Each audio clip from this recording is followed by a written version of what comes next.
We've been hearing for a year it's going to rain like Noah's Ark, and now it's here, and we have hundreds and hundreds of people out there in the rain trying to survive every night, and that makes it very difficult.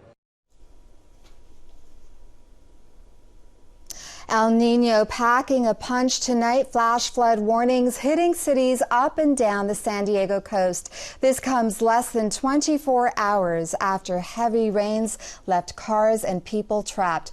We have team coverage on the El Nino storm system and what we can expect for the rest of the week. Good evening. Thanks for joining us. I'm Amita Sharma. Our top story tonight, heavy rains and winds slamming into San Diego now. The latest in a week full of storm systems moving across Southern California. Torrential El Nino rains have led to increased efforts to help homeless men, women, and children find shelter. KPBS reporter Susan Murphy tells us hundreds still remain outside on the streets. Nearly 800 homeless people in downtown San Diego were hunkered down on Wednesday afternoon in tents and under plastic tarps to wait out the severe storms. We're doing the best we can to help as many people as we can and just try and keep people as safe and warm as we possibly can. Bob McElroy is president of the nonprofit Alpha Project. He says some homeless decline a night in emergency shelters because they don't want to leave their belongings and pets behind. Another problem, he says the city is short hundreds of beds for the homeless. I'm just hoping that maybe the light will go on somewhere and we can find, maybe it's even a warehouse somewhere, that we can actually bring people in on a 24-hour basis. In the meantime, McElroy says his team will continue to distribute blankets, sheets of plastic, and clothes to help people survive. And we're running out of that. I mean, if people have, plastic bags can save somebody's life. It's the best insulator out there. Obviously, we give thousands of blankets and jackets away. They get wet. They're not going to dry in this weather. Susan Murphy, KPBS News. San Diego's Office of Emergency Services is closely monitoring the weather situation. The office coordinates emergency responses throughout San Diego County and will staff its Emergency Operations Center overnight. Director Holly Crawford says responders are paying special attention to areas in the county that have recently had wildfires, areas that have fire burn scars. Fire burn scars obviously have very little vegetation. They're more susceptible to debris flows and mudslides, and we're obviously concerned about damage to property, infrastructure, and lives as a result of that. Powerful winds from the latest storm system prompted a rare tornado warning this afternoon. The National Weather Service issued the warning for a number of cities, from Escondido to Rancho Bernardo. The warning was a short one. It was called off before 4 p.m. Lifeguards closed the Ocean Beach Pier today because of the storm, and in the past 24 hours, first responders have been called out again and again to pull people from floodwaters. KPBS reporter Matt Bowler has the story. We saw somewhere in the order of 1,900 calls come through the dispatch centers, and these are 911 calls for water-related or storm-related service. San Diego lifeguard Lieutenant John Sanmayer says the water rescue teams were busy when the first storm hit, and they're ready for the next. The San Diego River flood level was at 13 feet yesterday, the highest since 2010. Sanmayer cautions the water could rise tonight quickly. We already know the ground's saturated and there's intersections already closed. We could see it get to that level this evening without even the same amount of rain.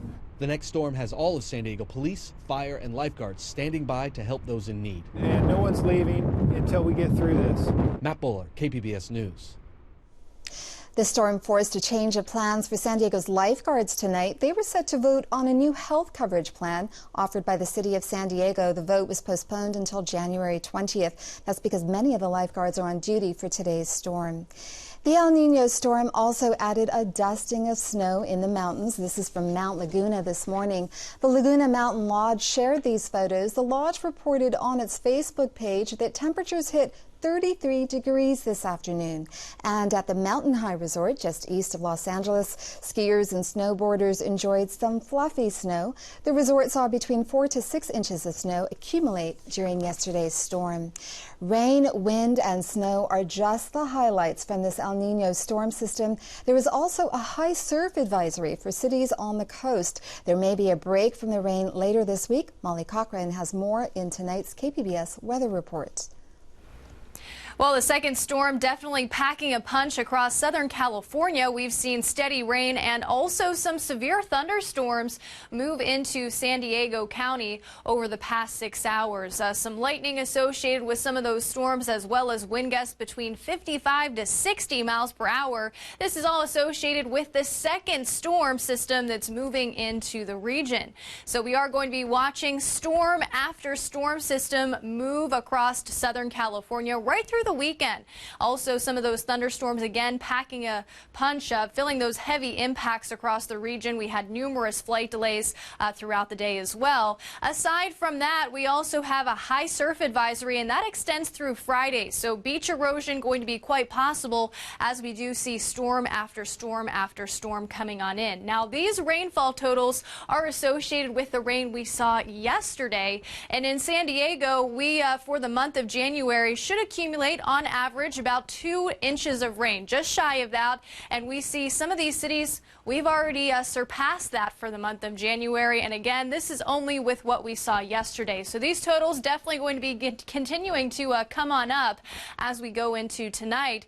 And taking a look at our radar and satellite, we can see we're really in the thick of it over the past 6 hours or so, associated with the shades of red, orange, and yellow moving into San Diego, Ramona, also into Alpine. So if you are doing any traveling, perhaps heading home from work, give yourself plenty of extra time and plan ahead for any travel delays. A few of these thunderstorms also had some rotation embedded in them, so definitely want to remain on alert even as we head into the overnight hours. Temperatures, though, pretty close to where we should be for this time of year, in the lower 50s along the immediate coastline, 40s for Ramona and Alpine. Mount Laguna could be tapping into some snow as we go into tonight, as we're right around the freezing mark. Those snow levels are going to be coming down to about 4,000 feet. Isolated thunderstorms continue into Thursday, and those travel delays again going to be adding up pretty quickly. Here's a look at our extended forecast for the immediate coastline. 60 for Saturday, with afternoon showers still possible, catching a break in the action for Sunday with a temperature of 61. Inland also going to be looking at the stormy conditions remaining into the start of the weekend. Daytime highs here also in the lower 60s. The mountainous regions going to be a little bit cooler in the mid 30s for Thursday. 39 on Friday with a snow shower possible. The chance for snow remains into the start of the weekend. And in the desertous regions, we'll have an increase in cloud cover for Saturday with daytime highs in the upper 50s. Molly Cochran, KPBS News. With the heavy rain in this week's forecast, the San Diego Fire Rescue is providing sandbags for city residents and businesses. People can collect up to 10 sandbags at every San Diego fire station and lifeguard stations in Ocean Beach, Mission Beach, La Jolla Shores, and Pacific Beach. San Diego firefighters report there were 911 calls yesterday from people who were trying to find sandbags. They are advised to call San Diego's disaster response at 211 for that information. San Diego residents got a reprieve earlier today from strong El Nino-fueled storms that are moving through the area. KPBS reporter Eric Anderson says yesterday's downpour was more than a wake-up call for some.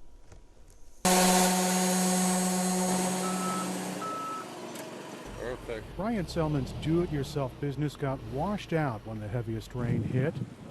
It was waves coming off the roof. The gutter system's pretty small to be able to handle the volume that was coming out of the sky yesterday. Add in a clogged drain and the water inundated the 14,000 square foot Maker Place workshop. It put about 2 to 3 inches throughout the whole entire shop. Crews worked frantically to protect millions of dollars worth of equipment at the Moreno Boulevard business. The rain prompted San Diego resident Colleen Lenners to seek out more protection for her home. We had that big deluge, like what was it, an inch in 2 hours. The storm drains in the backyard, the drainage area could not keep up with the water coming through, so it started coming up into the patio, into the house. She picked up sandbags at Fire Station 21 in Pacific Beach. Residents got thousands of bags there. Firefighter Rich Marcello joined us at the intersection of Mission Boulevard and Grand. It's a trouble spot during big downpours. This really busy intersection, it's going to be a lake. It's going to be hard to get around. Absolutely. So it's not just this intersection. It's going to be the majority of Mission. There's going to be a lot of intersections like this. But yes, it's going to be a lake. Marcello says many drivers tried driving through the standing water, but they should just turn around and go the other way. Eric Anderson, KPBS News. In Tijuana, the first rains of El Nino are flooding streets, slowing traffic, and soaking the homeless. Shelters and officials are offering different types of help, but the situation is expected to worsen as the week progresses. KPBS Fronteras reporter Jean Guerrero has the story. Volunteers at the Tijuana migrant shelter known as Desayunador Salesiano gave away more than 1,000 blankets today. Hundreds of homeless migrants eat breakfast here daily. Many of the shelter's visitors sleep in the Tijuana streets after they were deported from the U.S. They said the blankets would help them endure the cold, rainy nights. You get a plastic bag, a trash bag, a big trash bag, and you get in the bag, and then when it rains, you don't get wet and you don't get cold if it's cold. And with the blanket, you're okay, you know what I mean? The shelter also gave away presents to the children of visitors to celebrate Three Kings Day. Tania Rojas' children all received gifts. She said she was especially grateful for the blankets. Right now it's so cold, and the truth is it helps a lot because sometimes even 3 or 4 blankets don't warm you at all. Many of Tijuana's homeless have been gathering under bridges for cover from the rain. One is Agustin Rubio. Yesterday I was asleep and the rain got my blanket all wet, but I curled up like a caterpillar and slept comfortably. The city has seen more than an inch of rainfall this week due to El Nino. It's flooding streets, causing large puddles dangerous to drive through. It's also causing rocks and mud to crumble down from steep hills. In Los Laureles Canyon, one of the most flood and mudslide-prone areas, the canals are filling up with violent chocolate-colored waters. They carry debris that can clog the canals and increase the risk of flood. The city's streets are littered with trash, which can also accumulate in drainage canals and aggravate the problem. People wearing raincoats stand under awnings to hide from the rain on some of these trash-littered streets. Residents are bracing for worsening floods as the week progresses. Officials are advising residents to drive with caution and avoid flooded areas. Jean Guerrero, KPBS News. El Nino is also causing a wet mess in Northern California. The rains are coming at a time where drought-scorched earth is so dry that it resists rainwater, creating flash flood and mudslide hazards. Experts say while the heavy rain will help alleviate the effects of the drought in California, El Nino has only brought average rainfall. But keep in mind, average is not going to save us from a 4-year deficit. So 1 year of average, we still have 4 years of dryness to overcome. So it's helping. We're going to take all that we can get, but is it a drought wipeout? No way. You know, we're greasy. Yeah. Clearing leaves from streets and roadways are crucial to avoiding flash flood situations. This week, storms combined with high tides are taking a toll on San Diego's beaches. KPBS North County Bureau reporter Allison St. John spoke with a Scripps scientist who is measuring the changes on our beaches and says this winter's storms could give us a glimpse of the long-term effects of sea level rise. Oh, that sensor. Bob Guza was out in Cardiff today with his team from the Scripps Institution of Oceanography, burying sensors in the sand. These sensors are going to be measuring the water depth and the height of waves. Guza is here because Highway 101 runs right past the beach, and the storms and tomorrow's high tides may run over the road. And so we're anticipating that the water may rush all the way up to the riprap and the rocks bordering the Highway 101 here, and even get out onto the highway. We're not sure. But what we're doing is measuring the waves as they come ashore. We have instruments further out as well, and we're watching them as they come ashore, run up the beach, and how high up do they get. Guza's been studying San Diego's beaches for more than 7 years. The buried sensors help him develop models of how sand migrates with wave action. It basically weighs the height of the water. If it's tall, it's a heavy weight. So we watch, if you will, the weight or the pressure go up and down. What's more, Guza says this winter's El Nino could give us a glimpse into the future. The reason I say that is because sea level is higher during El Nino because of the wind patterns and because the water is warmer. So the water level is higher, maybe 15 or 20 centimeters. Well, that might be the equivalent of, depending on sea level rise, of 30 or 40 or 50 years of sea level rise. So to the extent that this is highly destructive, if it is, it's scary because there's more of it coming. Alison St. John, KPBS News. Our coverage on the El Nino storms continues on air on KPBS Radio and online at kpbs.org. We'll have more on road closures and weather alerts. We also have an online gallery of storm pictures. In other news, a new year, a new state budget. Governor Jerry Brown will release his annual January budget proposal tomorrow. California revenues are already coming in more than $1 billion above projections. The governor may call for higher gas taxes and vehicle fees to pay for road and highway repairs. He also may propose a restructuring of a tax on health insurers that pays for the state's Medi-Cal program to avoid a $1 billion budget hole. Fellow party members from San Diego squaring off tonight. State Assembly Speaker Tony Atkins and State Senator Marty Block are set to debate tonight. Both Democrats are vying for Block's current Senate seat. Atkins is being termed out this year. Tonight's debate is at the La Mesa Community Center. Governor Jerry Brown has declared a state of emergency over a gas well leak in a Los Angeles neighborhood. The well has been spewing fumes for months, but the governor said he acted today based on requests from residents and what he called the prolonged and continuing nature of the leak at the underground storage facility. The well has released more than 150 million pounds of methane into the atmosphere since late October when Southern California Gas discovered the leak. SoCalGas is a subsidiary of San Diego-based Sempra. A judge who stalled a probe of San Onofre nuclear power plant's closure and had private talks with Southern California Edison is retiring. The move follows revelations from a state criminal investigation. Administrative law judge Melanie Darling presided over the California Public Utility Commission's investigation into what went wrong at San Onofre. The plant was shuttered after a 2012 radiation leak. But soon after the probe was announced, Darling delayed it and engaged in private email exchanges with Edison executives. In one email, she asked whether an incriminating report about what Edison knew of potential flaws in its new equipment before it was installed would ever be made public. A newly released affidavit from a state criminal investigation also shows that Judge Darling discussed an alteration to a proposed settlement for San Onofre shutdown costs. A PUC spokeswoman says the judge's retirement has nothing to do with the revelation. The man who bought the guns used in the San Bernardino attack has pleaded not guilty. Enrique Marquez Jr. entered his plea this morning in federal court to answer to a 5-count indictment alleging he conspired to provide material support to terrorists. A jury trial has been scheduled for February 23rd. He faces 50 years behind bars if convicted.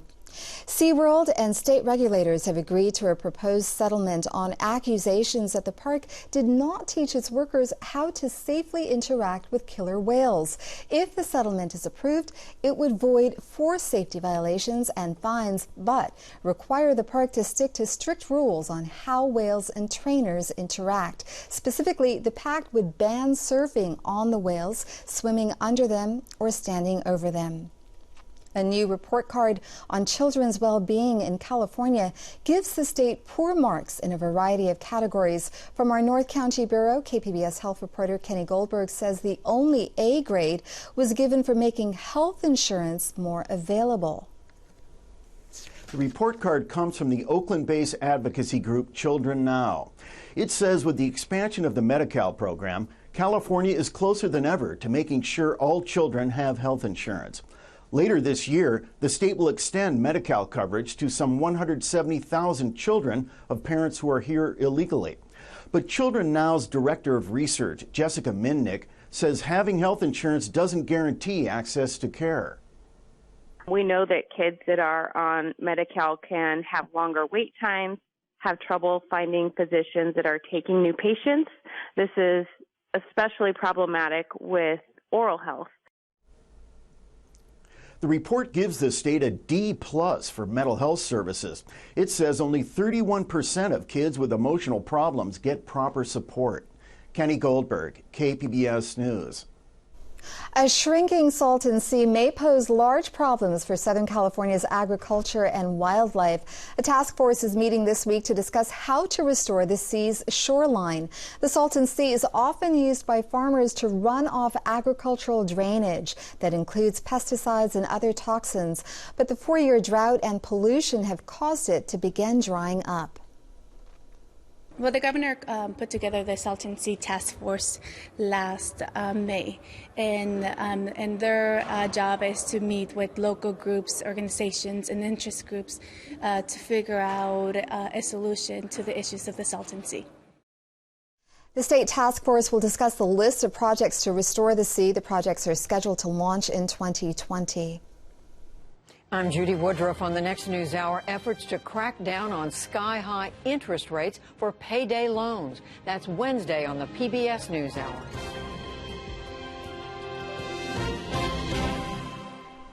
Diversionary Theatre is committed to showcasing dance as well as theater. This weekend, they reveal something naughty for the new year. KPBS Arts reporter Beth Accomando looks at how burlesque gets a modern spin in this show. In the Va-Va-Voom Room. Bonsoir! Welcome to the Va-Va-Voom Room at Diversionary Theatre! It's very much in the burlesque tradition of a lot of tease, but not a lot of exposure. So we tease you endlessly and relentlessly about what you might see, but it's definitely about the tease and the art of it. Choreographer Michael Miserani understands the art of the tease. Just look at his work in Hot Guys Dancing. For In the Va-Va-Voom Room at Diversionary, he wanted to create a cabaret show that would highlight diverse dance styles, including hula hoop,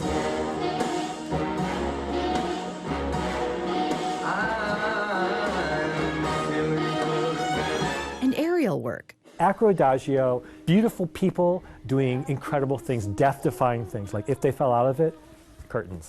He also called on female choreographers such as Amy Apapo Glass. I don't think I've ever choreographed a striptease before, so the concealing the right parts at the right moments is a little bit tricky, and we're just figuring that out. Also, you know, what undergarments do you wear and what can you see from certain sides of the stage? Making sure that the right amount of skin is shown without giving too much away, and still letting it be fun and cute and sexy without being too sexy, if you know what I mean. I think of all the pieces, her piece is the most vintage burlesque, I would call it. It's got the big feather fans. For my piece, I definitely dug into a little bit more of the old musical, old burlesque, old Hollywood style. But it also has a very political point of view for when it was done at the time. My piece is called Sister Sister, and it's sort of a backstage peek into the lives of these two fictional characters I created, the Sullivan sisters. They do this very cute, sweet, sisterly cabaret act set in the 1940s, but they're secretly lesbian lovers. I'm here to keep my eye on her. I chose to set my dance in the 40s at a time when being really open in, especially for women, was not accepted quite as much. Burlesque is going through a resurgence in popularity. It's a new dawn, it's a new day, it's a new life. But it's being presented in fresh new ways. I think it's being used now more as empowerment, about sexual empowerment, as opposed to look at me naked, I'm turning you on. I feel like it's got a different skew now. In the Va-Va-Voom Room jumps through hoops to win audiences over and to expose them to a new style of burlesque. Beth Accomando, KPBS News.